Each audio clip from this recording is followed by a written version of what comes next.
বাইরের সব কিছুই নিঃস্ব হয়ে গেছে। কোরআন শরীফ 4টা উদ্ধার করতে পারছি অক্ষত অবস্থা একদম। উপরওয়ালার উপরে ইচ্ছা পোষণ করছি, আর এছাড়া তো আর কোনো ভরসা নাই।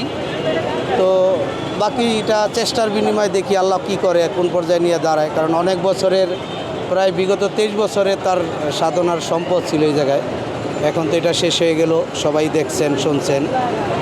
আমি ওই যে ঢুকছিলাম ভাইয়ের সাথে, প্রথম ঢুকে দেখছি যে ভাই ভিতরে যখন ঢুকছে একদম তখন আগুন জ্বলতেছে। ভাইয়ের সাথে আমিই ছিলাম, আমি বাইরে প্রথম ফোন করছিলাম, বিক্রমপুর গেছিলো ভাইয়ে। তা আসার পরে গেটে রিকোয়েস্ট করে আমরা ঢুকছি। ঢোকার পরে ভাইয়ের ভিতরে ঢুইকা তার একটু স্মরণ আছে, ঢুইকা দেখছে যে সব যখন পুড়ে গেছে তখন বলতেছে যে ইনুর 4টা কোরআন শরীফ আছে, দেখো কই আছে।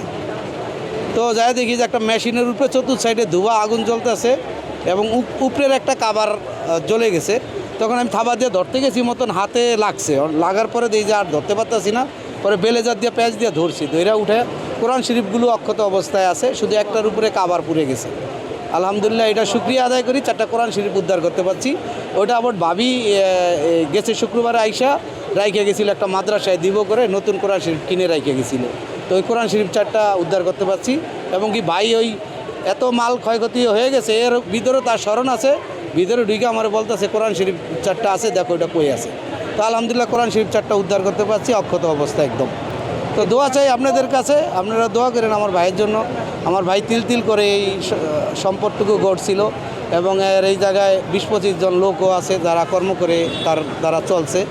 এখন আজকে তো ভাইয়ের সব কিছুই নিঃস্ব হয়ে গেছে। অনেক টাকার জিনিস, প্রায় কোটি টাকার উপরে জিনিস।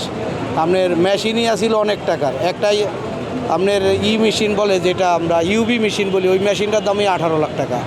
হ্যাঁ, এরপর অনেক টাকার মেশিন, 12 লাখ, 10 লাখ, 8 লাখ, 4 লাখ এরকম টাকার মেশিন ছিল, অনেক মেশিন।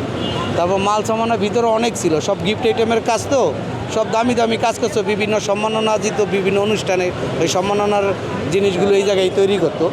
যাক, তারপর দেশবাসীর কাছে দোয়া চাই, সকলের কাছে দোয়া চাই, আল্লাহ যেন বাইরে আবার ঘুরে দাঁড়াইতে দেয়, এই চেষ্টা করি, এই আশা করি আপনাদের কাছে। আপনারাও দোয়া করবেন ইনশাআল্লাহ। আসসালামু আলাইকুম।